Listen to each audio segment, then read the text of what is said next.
10% ভাড়া কম নিবে বলে আমাদেরকে কথা দিয়েছেন।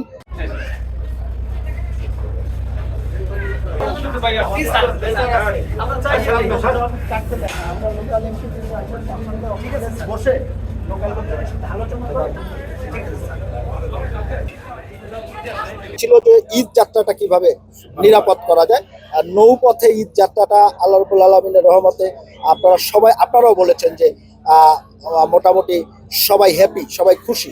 এই ধারাটিকে আমরা অব্যাহত রাখতে চাই। আর পরবর্তী যে বিষয়গুলো আছে, ঈদের বন্ধের পরে কালকে থেকে অফিস শুরু হবে, আমরা কালকে থেকে এই কাজগুলো স্টার্ট করব। ভাড়ার যে মূল্য তালিকা চার্টটা টানিয়ে দেওয়া আছে, এবং আমি অনেকগুলো প্যাসেঞ্জারের সাথে কথা বললাম আপনাদের সামনে।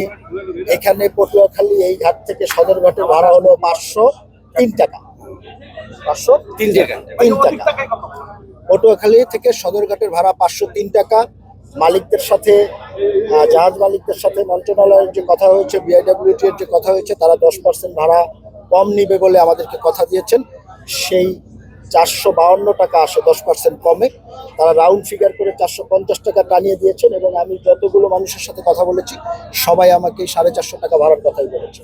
এখানে পোর্ট অফিসার আছেন, বিআইডব্লিউটি এর কর্মকর্তারা আছেন, উনি আছেন। আমরা এনশিওর করব যে প্রত্যেকটি প্যাসেঞ্জারের কাছ থেকে 450 টাকার উপরে যেন ভাড়া না নেওয়া হয়, এবং 450 টাকার ভিতরে যেন ভাড়া থাকে। এটি আমরা আগেও নিশ্চিত করেছি। এই যে ফিরতি যাত্রা ঢাকার বুকে, সেখানেও আমরা এই 450 টাকা ভাড়ার 10% কমের যে ভাড়াটি আছে সেটি আমরা নিশ্চিত করব। লঞ্চগুলো ভালোভাবে আছে, আপনারা সবাই ভালোভাবে নজরদারি করবেন। আমরা এবং আপনারা এই নৌযাত্রার অংশীদার।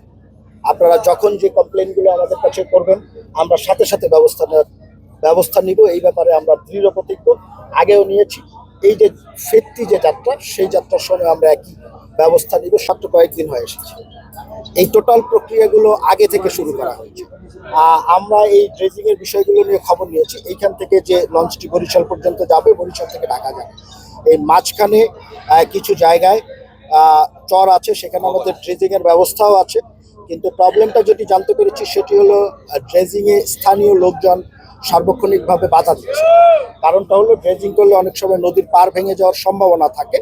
সেই জায়গাটিকে তারা স্থানীয় লোকজন মাথায় নিয়ে তারা এই ড্রেজিং কাজটাকে বাধাগ্রস্ত করছে।